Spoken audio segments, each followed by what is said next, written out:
Good morning. What a glorious rainy day. I love the rain. I grew up in Seattle, and I got to tell you, it kind of breaks my heart to see the sun back so soon, huh? Well, welcome to the Unitarian Society of Santa Barbara.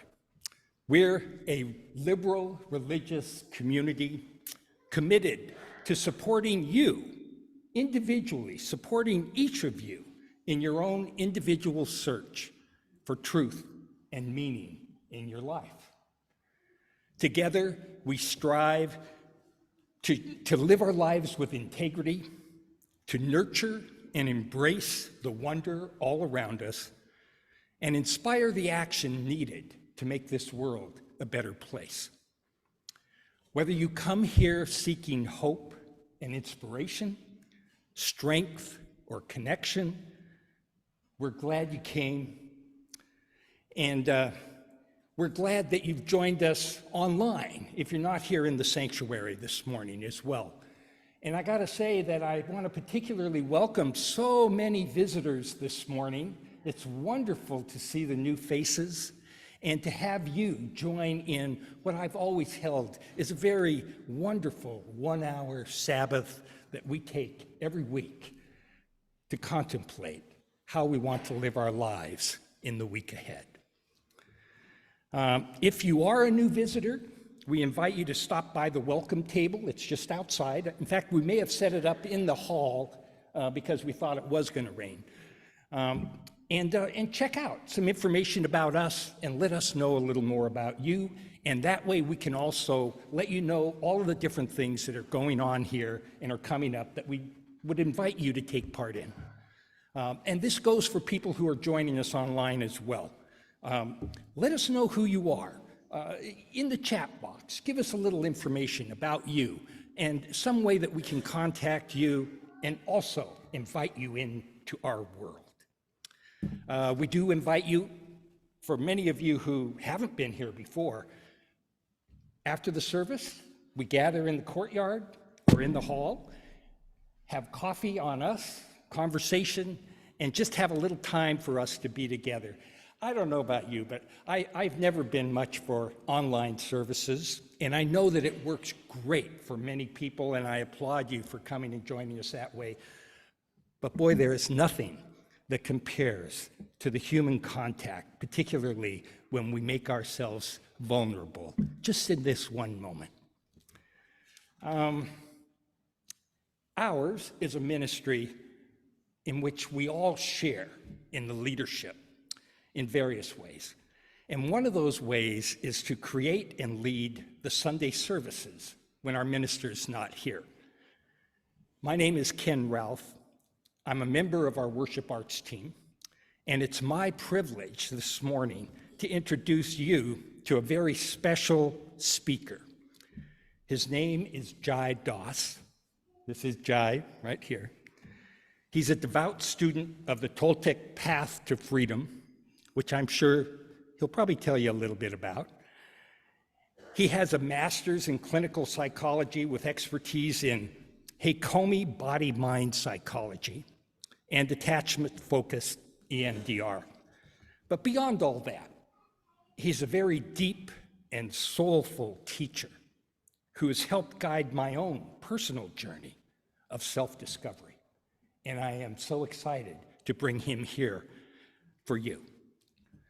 We're also joined this morning by Leslie Limbo, and she's going to be singing for us. I'm astonished. Leslie's over here in the corner. She'll be coming up. How many people know Leslie? She's new to me. Well, look at this. This is great. Anyway, lovely voice that she'll be sharing with us as well. We have Heather on the piano again, as usual, and Matthew. There's Heather. She's always hiding back there. And Matthew Grissett is also helping us with the choir and the music. Okay, I think we have just one announcement to make before we get started. Carol?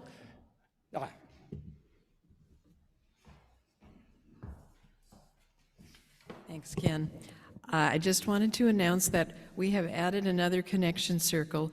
For those of you who don't know, connection circles are small groups where we get to know one another on a deeper level, talking about the themes for the month.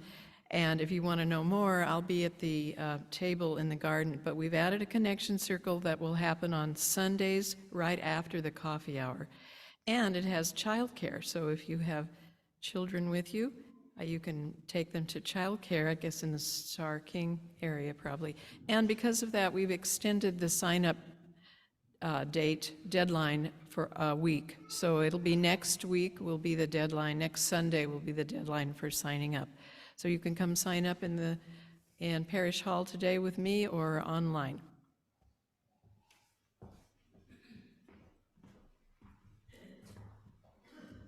Thank you, Carol.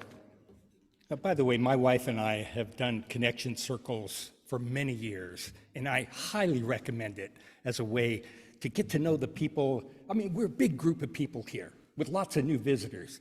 This is a wonderful way to get to know new people that we sit with every Sunday when we come here and perhaps have never really kindled that deeper relationship. Connection circles are terrific for this. So,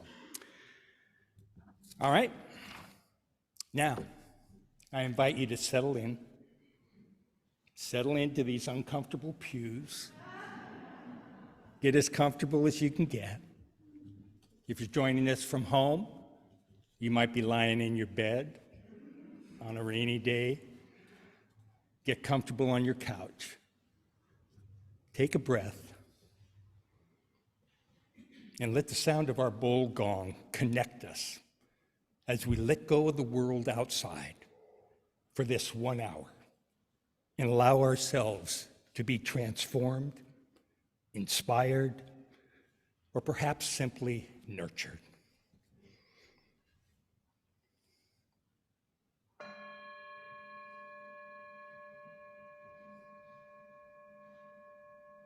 Patricia?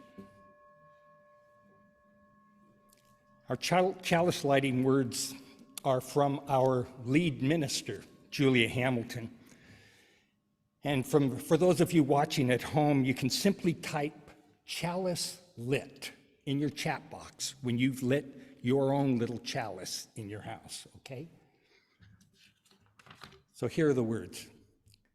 This chalice burns with the light that each of you brings to our community.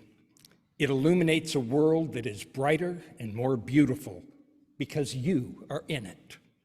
It represents the flame of hope that we can do more when we dream our dreams together. It is the bright spark of joy and the steady light of commitment that sustains us as we work to build a better world.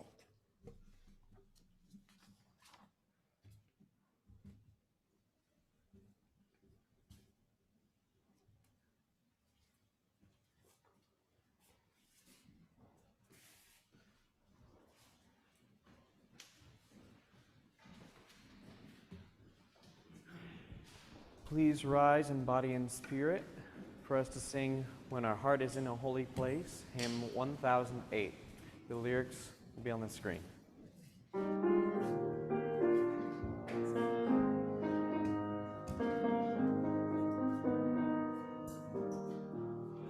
When our heart is in a holy place, when our heart is in a holy place, we are blessed with love and amazing grace. When our heart is in a holy place, when we trust the wisdom in each of us, every color, every creed and kind, and we see our faces in each other's eyes, then our heart is in a holy place. When our heart is in a holy place, when our heart is in a holy place, we are blessed with love and amazing grace. When our heart is in a holy place, when we tell a story from deep inside, and we listen with a loving mind, and we hear our voices in each other's words, then our heart is in a holy place. When our heart is in a holy place, when our heart is in a holy place, we are blessed with love and amazing grace. When our heart is in a holy place, when we share the silence of sacred space, and the God of our heart stirs within, and we feel the power of each other's faith, then our heart is in a holy place. When our heart is in a holy place, when our heart is in a holy place, we are blessed with love and amazing grace. When our heart is in a holy place, when our heart is in a holy place. Thank you.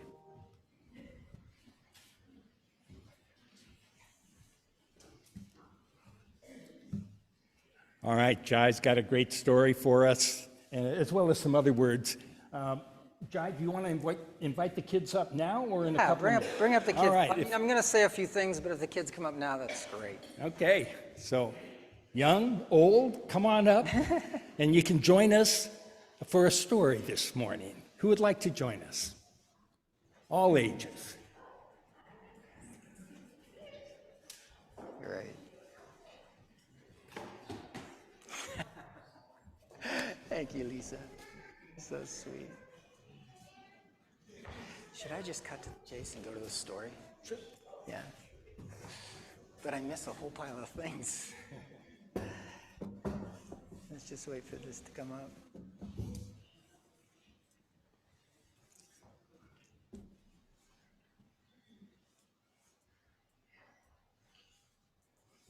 Thanks. It's such an honor to be here. And I first want to thank Ken Ralph for inviting me here, to give me the opportunity to share with you what I'm learning about making more conscious choices.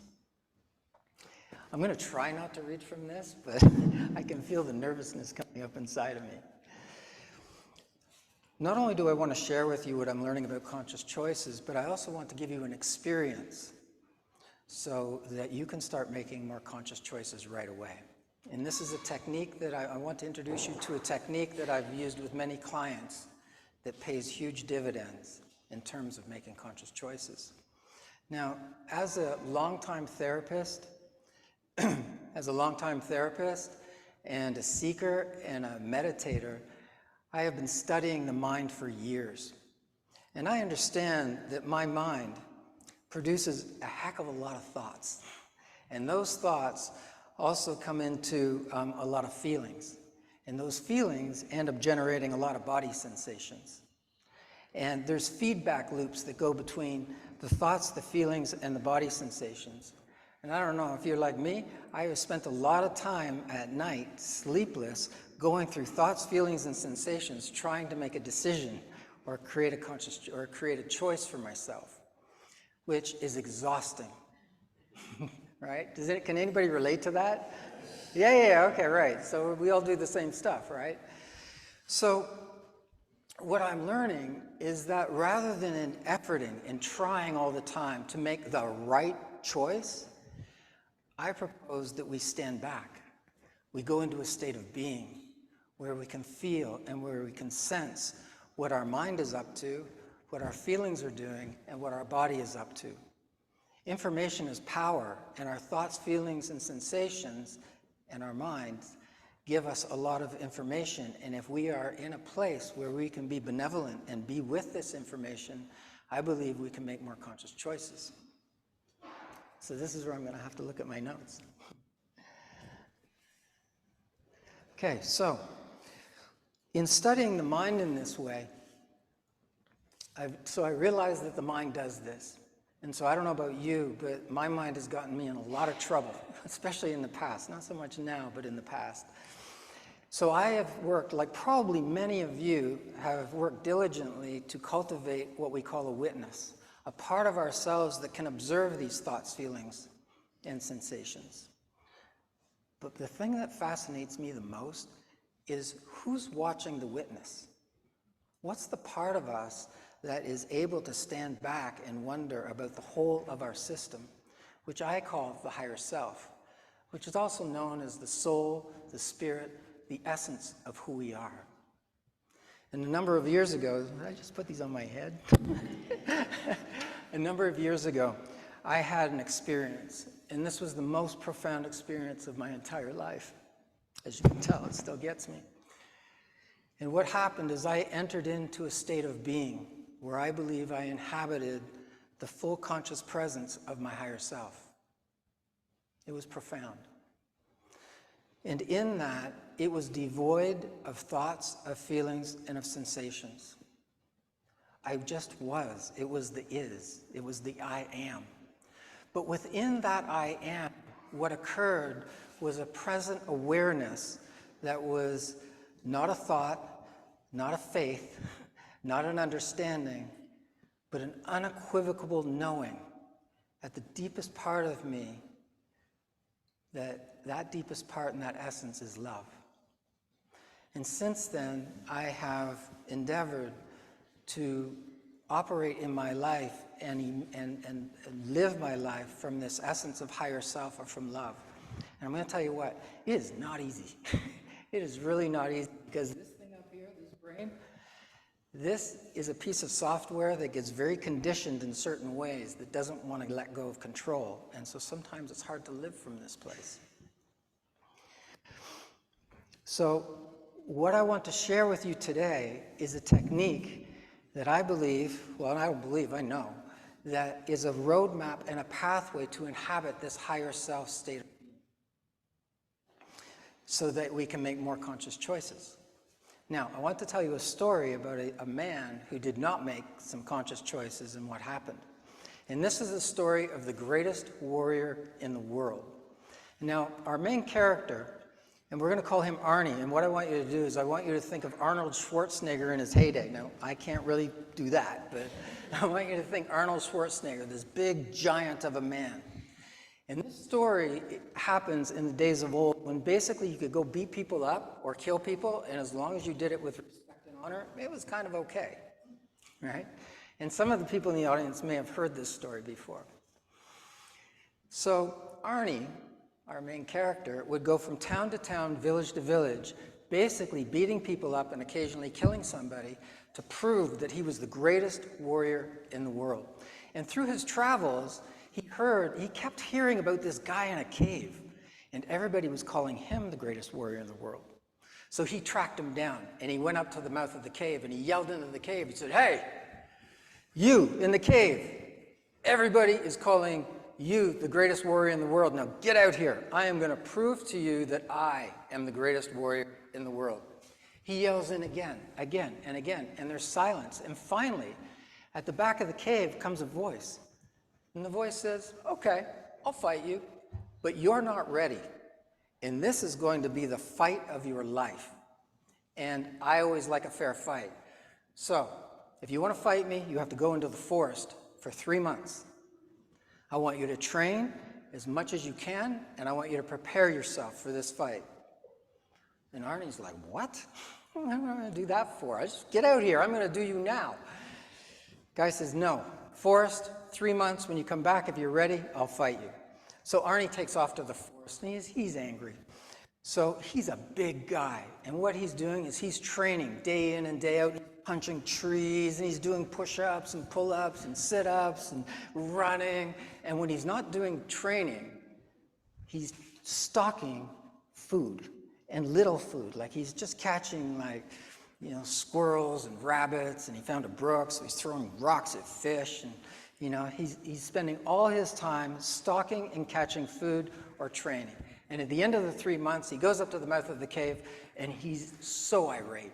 He goes to the mouth of the cave and said, hey, I did your stupid 3 months. Now get out here. I'm going to prove that I am the greatest warrior in the world. So the voice in the back of the cave comes back and says, wow, you're actually worse off than you were when you first got here. This isn't going to work. I will totally beat you if I come out now. Back in the forest with you for 3 more months. Arnie's head is about to spin off his shoulders. But because this is the day of honor and respect, he goes back into the forest. But this time he starts to think a little better. He says, I want to be a bit more comfortable. So what he does is he builds a lean-to, and he makes a soft pad for himself so he can sleep, and he had some seeds. So he plants some seeds so he could have some vegetables eventually. And he thinks, I'm not going to go stalking and catching these little animals anymore. That's stupid. I'm going to go after bigger game. And over the 3 months, he catches a wild boar. He stalks and catches a wild boar and some deer and some other mid-range animals. And he's even starting to put a little jerky on some racks for himself.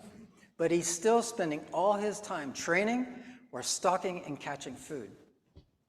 And at the end of the 3 months, he goes back up to the cave and he goes, okay, now I've done 6 months for you. Get out here. I'm going to prove to you that I am the greatest warrior in the world. And the guy in the back of the cave comes back and says, wow, much better. That's really good, but you're not quite there. Almost there. Back in the forest with you for 3 more months. And at the end of this 3 months, whether you're ready or not, when you come back, I will fight you. Arnie throws his hands up. He's just like, this is ridiculous. But he goes back because he's so determined to prove that he's the greatest warrior in the world. So when he goes back this time, he says he's getting a bit tired now. And what he does, he says, instead of stalking these medium-range animals, I'm going to go get some bigger game so that I can have a rest. And over about 2.5 months, he stalks and catches a bear and an elk. So now he's got a bear skin to sleep on. He's got a full rack of jerky going on. He's got vegetables coming up through the ground. So he's getting a little bit of time to rest. And one day, while he's sitting by a brook on a rock, in the sun, he starts to think about his wife. And a sadness comes over him. And then he thinks about his kids. And one of his kids was just born and was nursing when he left. And the sadness grows, and this sort of remorse starts to overcome him. And he thinks, oh my God, my parents, before I left those years ago, they were sick and they were old, and I don't even know if they're alive anymore.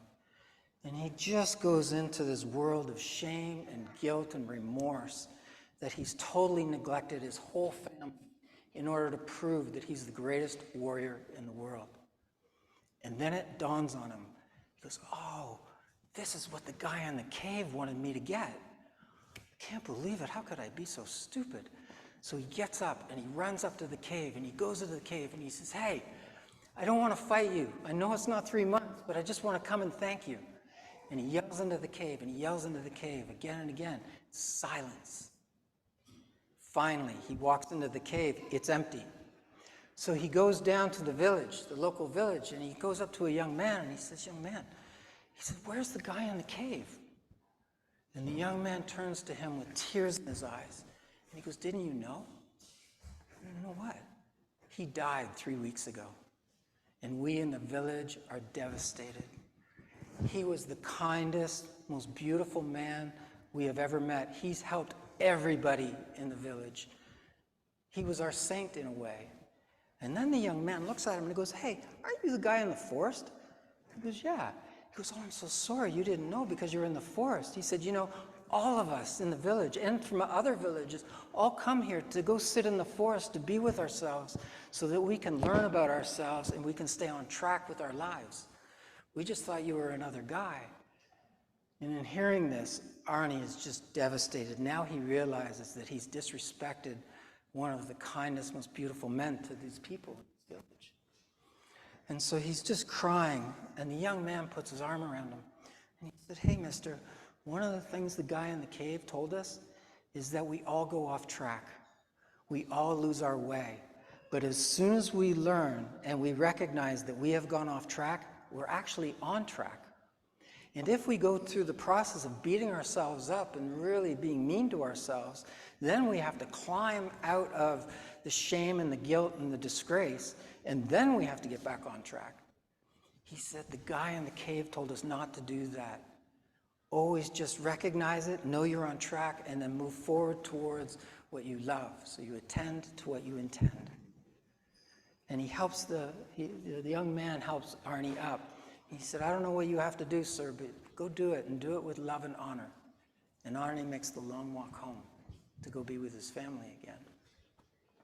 And so this is a story about a man who was not making conscious choices because he let one part of him, the part that wanted to be the greatest warrior in the world, lead his life to the exclusion of the really important things in his life.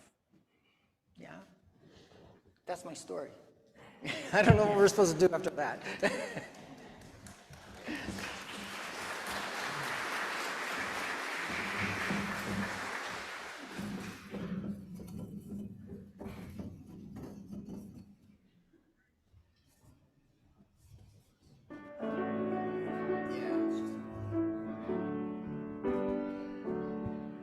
We hold you in our love as you go, as you go.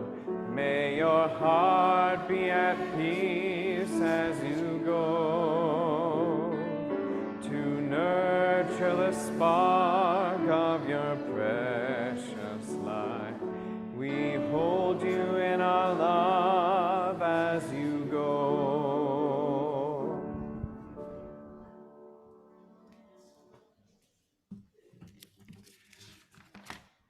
Thanks, Jai.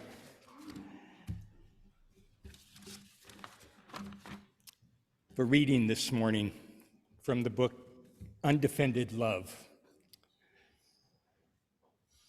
Intimacy, direct, unmediated, heart-to-heart connection with ourselves and with others can only occur when the heart is undefended.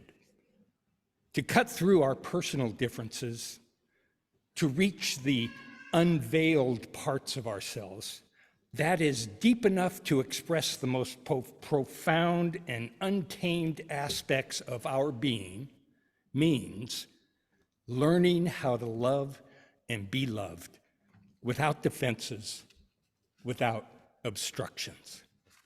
It means cultivating the capacity to be emotionally present, even when we feel exposed or vulnerable.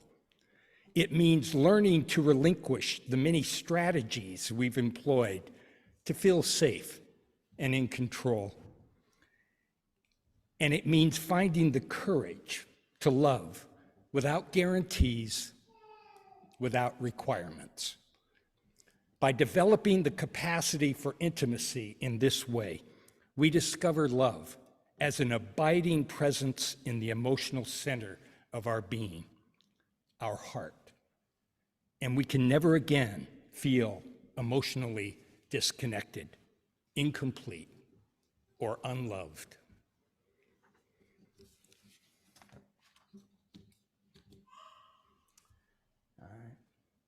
It's a wonderful book, and I recommend it if anybody would like to take a look. Undefended Love. Okay, well, it's that time in the service when we pass the plate. And during this time of offering, it's a great time to think about the work that you're doing in the outside world. We do a lot of work as Unitarians here. Your contributions aren't just for the church. They're for all of the ways we reach out and make lives better in the community. So please give generously. Each week, we also donate 25% of this collection to a particular organization. This week, you'll see it in your order of service. We're giving that 25%, actually all month, to this great organization that's helping with the Navajo on the reservation down in, is it in Arizona, I believe? Yes. Anyway, so please give generously. And now Leslie has a song for us as well. Hello, everyone. I'm going to sing a song I wrote called What a Light. Have you looked in the mirrors and seen the face of a stranger? Have you chosen some wrong roads that'll put your soul in danger? And when we're dangling at the end of our ropes, from out of the dark, dark, dark, dark night, we hear a voice of hope. What a light will shine from behind the mountain on the morning of our remembering, and how the sun will rise through the mist of tears when we come back to ourselves. Now when a heart gets broken, it's in need of a healing. And I can tell by your teardrops that you know the feeling, all right. Ooh. Then what you're getting is your wake-up call. We listen for the answer, 'cause it's inside us after all. What a light will shine from behind the mountain on the morning of our remembering, and how the sun will rise through the mist of tears when we come back to ourselves. Oh, land of change is gonna come when we spread our wings and we become great and mighty. Oh, what a light will shine from behind the mountain when we come back to ourselves. Oh, what a light. I can see it shining, what a light. It's shining on and on, what a light. It's giving me direction and it's pointing me my way back home. What a light will shine from behind the mountain on the morning of our remembering, and how the sun will rise through the mist of tears when we come back to ourselves.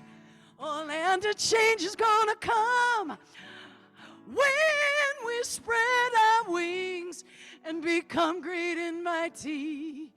Oh, what a light will shine from behind the mountain when we come back to ourselves. Oh, when we come back to ourselves. Oh, when we come back to our, I figured I'm in church, I could take it to church. Ourselves.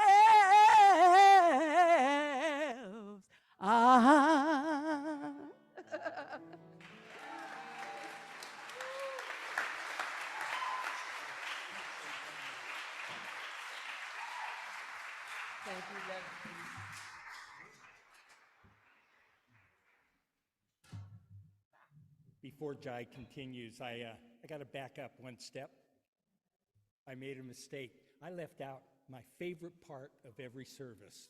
So if you would, please, join me in reciting our affirmation of gratitude and giving. I don't know if it's up there. Oh, it is. Let us be grateful when we are able to give, for many do not have that privilege. And let us be grateful for those who share their gifts with us, for we are enriched by their giving. And let us be grateful even for our needs, so that we may learn from the generosity of others. It's worth saying. Thank you. All right, I'm looking at the time, and I know I have to go a little faster. Our minds, like I said before, are very conditioned in duality and domestication, according to the Toltec Path to Freedom. And when we go to make decisions and choices, we're often stuck in duality, right, wrong, true, false, good, bad, pros and cons. And in those sleepless nights, I've done many SWOT analysis and cost-benefit analysis. And so this idea of making choices from this place, I don't believe incorporates our whole being when we're making them. And as I said before, it's about stepping back, stepping into a being state rather than a doing state in order to make conscious choices. And I just want to say this, I've been friends with Leslie for over 30 years, and you're one of my deepest friends, and to be up here and you sing with this, so thank you so much. Thank you, sweetheart. So great. So what I want to do is I want to introduce you to this technique right now. But there's three main things that are useful, or three ingredients that are useful when you're doing this technique, and it's called above and behind. The first one is time. If you're going to be, like Ken said in the reading, if we're going to create intimacy with ourselves, to really get to know ourselves, we need time to do that. The second thing we need is space. Now, the above and behind technique is a thing that gives you space outside of all the good, bads, rights, wrongs, truths and false, and pros and cons, so that you can step back. So you have your mind, and I don't know about you, but I have worked hard to this witness part. I'm talking about the part that's in behind the witness. That's where above and behind takes us. Now, once we get back into above and behind, our minds like to be in control and like to take us down rabbit holes and take us into all kinds of areas that don't let us just be. The technique for that is be with and don't buy in. So when a thought, feeling, or sensation starts to invade your thoughts, be with it and don't buy in, which means you're not going to give it energy, attention, or belief. Now, I'm going to give you a very quick explanation of this. I go get massages, and the woman who gives me massages just gets in there and she just gets me. So what I do is I be with and I don't buy into the pain. And you know, most times I'm like, oh, wow, no, don't do that. But so if you be with and you don't buy into the pain, and then you be with and don't buy into the reaction to the pain, and then be with and don't buy in to the next iteration, which for me is usually like, hey, I'm doing pretty good at this. So rather than go there, I be with and I don't buy into that.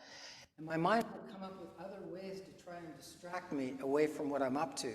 And if you be with and don't buy into those things, you will enter into a state of consciousness where you can just be.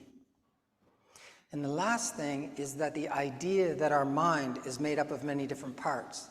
So for example, Arnie had several parts in our story. He had a part of him that wanted to be the greatest warrior in the world. And then after being in the forest for some time, he got in touch with a part that felt guilty, sad, and ashamed that he had forgotten about his family. And that evoked another part that wanted to be responsible. And that's what took him home. And I bet if Arnie did a little bit of therapy, he would find that he also had a part that was very insecure and was looking to the outside world to give him validation to make him feel okay. So does that make sense, that the mind is made up of many different parts? Yeah? Okay. And that's true for all of us. Sometimes it shows up in our roles, like mother, father, son, daughter, or it shows up in terms of feelings. You know, sometimes we have mad parts, glad parts, frustrated parts, accomplished parts, joyous parts.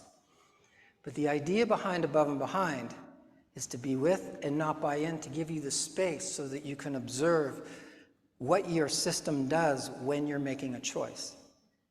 Okay? Now, what I'd like you to do before we start is I want you to think of a decision that you're in the process of making. And I don't want this to be like a high level decision, like I'm leaving my job or my marriage. Pick a low level thing. Like often I do this with food to see what does my body really, really want. So I want you to pick a low to a mid-range decision where you know that you have at least two choices. Has everybody got something like that? Yeah? Now what I want you to do is I want you to put one choice in one hand and put it on your lap, and put the other choice in the other hand and put it on the other lap. Sound good? Okay, now what I'm going to invite you to do is close your eyes and take a slow, sipping breath through your nose, deep into your belly. Hold it for a moment and let it go through your mouth. Take another slow, sipping breath in through your nose, down into your belly, out through your mouth. And I want you to become aware of the weight of your body in the chair. At the point of contact where your body meets the chair, feel the full weight. And become aware that the chair is supporting and holding the full weight of your body so that you don't have to do very much. Take another slow, sipping breath.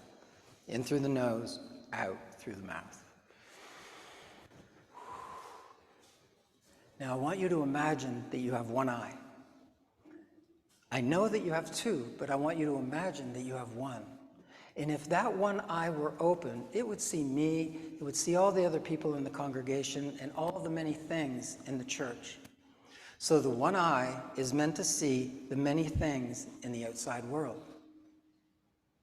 Take another slow, sipping breath.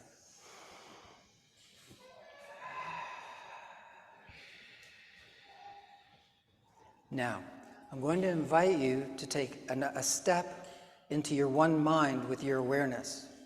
And from the perspective of your one mind, you have many different senses. You have your eyes to see, your nose to smell, your mouth and tongue to taste, your ears to hear, and your skin to sense. And so from the perspective of the one mind, you have many different senses to deal with and navigate the many things in the outside world. Take another slow, sipping breath.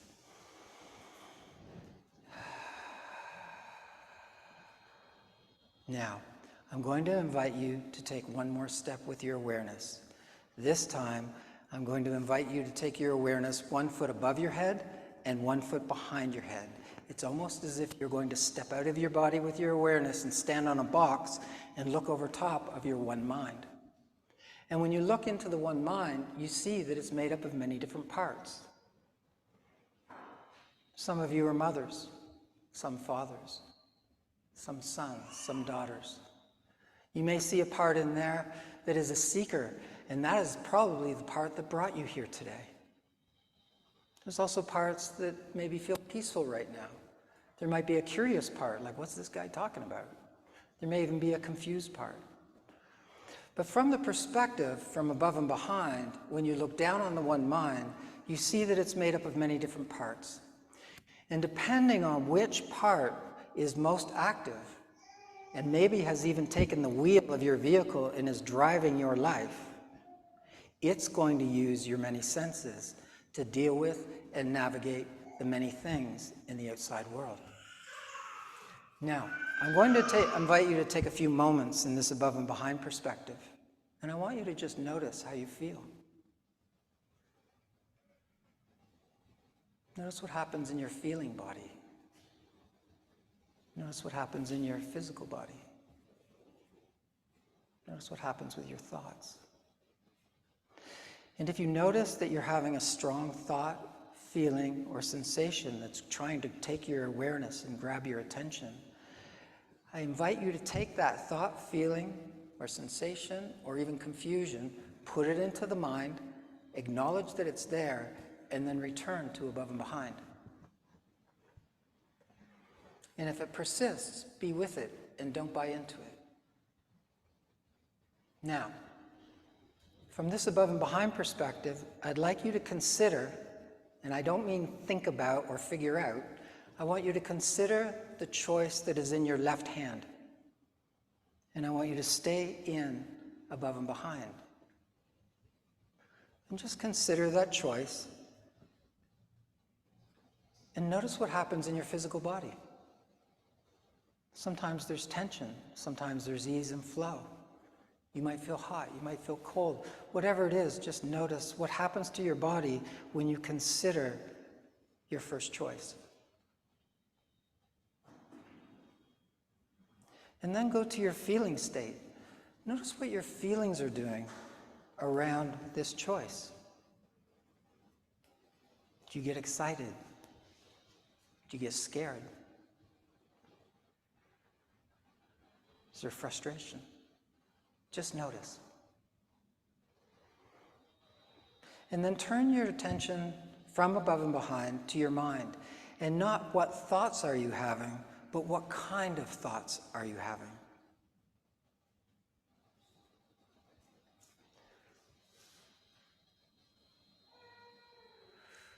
And then, staying in above and behind, try to encompass your whole system and notice when you consider this choice in your left hand, how does your whole system feel as a whole? Is it pleasing? Do you find that there's waves? You find like a pullback or a contraction? Just notice. Now, take a big breath, let it go, and turn that hand over so it's palm down and leave the other one palm up. Now, I'd like you to turn your awareness to your right hand and the choice in your right hand. Again, staying in above and behind. Notice what happens in your body when you consider this choice.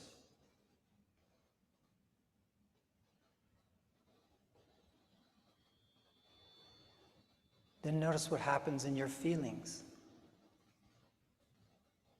What is the overall emotional flavor of this choice?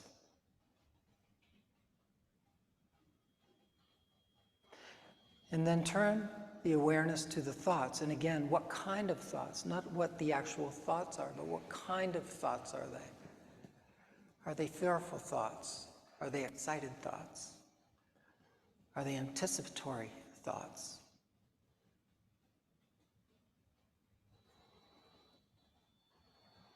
And then, almost as if stepping back again into above and behind, notice how your whole system is in response to this choice in your right hand.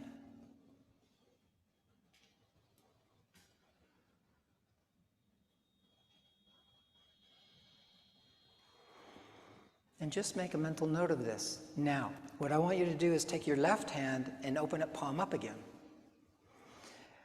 Consider the choice in your left side, consider the choice in your right side, and now stand in between, from above and behind, be in between these two choices. You may find that you're very drawn to one. And notice how it feels like if, oh, what would happen if I went that way? Notice what happens in your system. You may also notice that something else emerges that's actually a combination of these two choices, one that you may not have thought of before.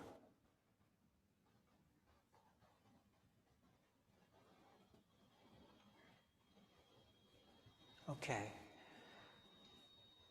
Now, staying from above and behind, what I'm going to invite you to do is very slowly begin to open your eyes, but I'd like you to try and stay in connection with this perspective of above and behind. And when you feel ready, I want you to start looking around the room, but when you connect with another person, don't connect with their form or their physicality, connect to them from above and behind. So your above and behind is going to meet their above and behind. And I want you to notice how you feel. And you may even want to use me. if you want. And notice what it's like to connect from your above and behind to my above and behind and to the other people in the congregation. And notice what you get to feel.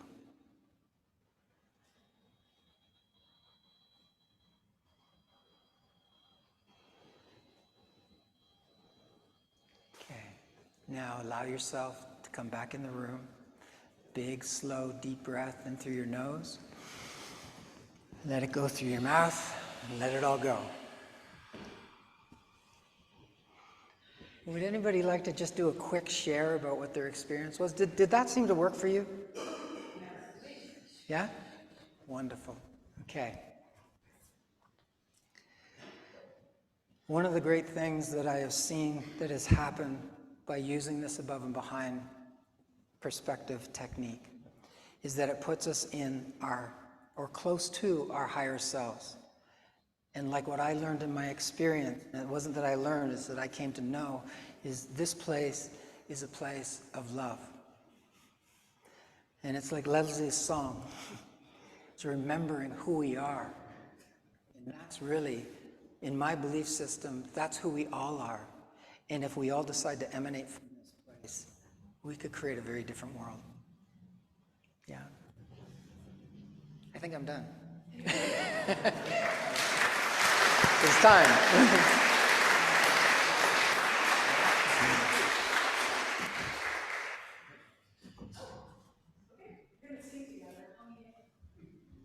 And some beautiful singers are coming up with them. Super easy song, super easy, super fun.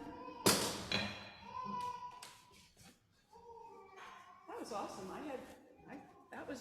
That was a therapy session for me. Guys, come on up. This is called The Way of the Heart. Goes like this. Let the way of the heart, let the way of the heart, let the way of the heart shine through. That's the first part. Let the way of the heart, let the way of the heart, let the way of the heart shine through. And the second part goes, love upon love upon love, all hearts beating as one, light upon light upon light, all disappear into you. That's it, y'all. So let the way of the heart, let the way of the heart, let the way of the heart shine through. You sound good. Let the way of the heart, let the way of the heart, let the way of the heart shine through. Oh, you have beautiful voices. Love upon love upon love, all hearts beating as one. A little louder now. Light upon light upon light, all disappear into you. So let the way of the heart, let the way of the heart, let the way of the heart shine through. You sound good. Let the way of the heart, let the way of the heart, let the way of the heart shine through. Love upon love, all hearts beating as one, light upon light upon light, all disappear into you. So let the way of the heart, let the way of the heart, let the way of the heart shine through. One last time. Let the way of the heart, let the way of the heart, let the way of the heart shine through.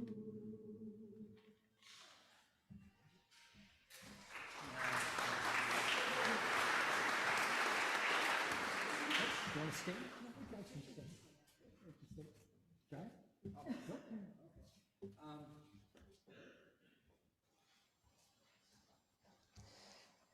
I want to encourage you to practice this, to take time. Love yourself enough to give yourself the time to get to know the deepest parts of yourself. Use above and behind to take a step back so that you can be with yourself. And from this place, you can be with yourself through love and compassion and acceptance. And when we can be with ourselves through love, compassion, and acceptance, it means that we can be with other people in the same way. And that, I believe, is how we can shift what's going on in our world.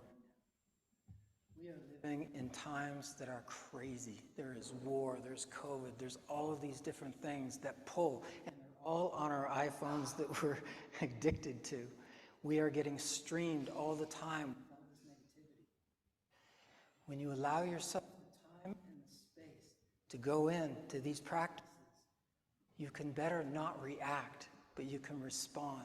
And you can respond with love, kindness, and hope. And that would be my wish for all of us. Thank you so much for giving me this opportunity. Thank you, thank you.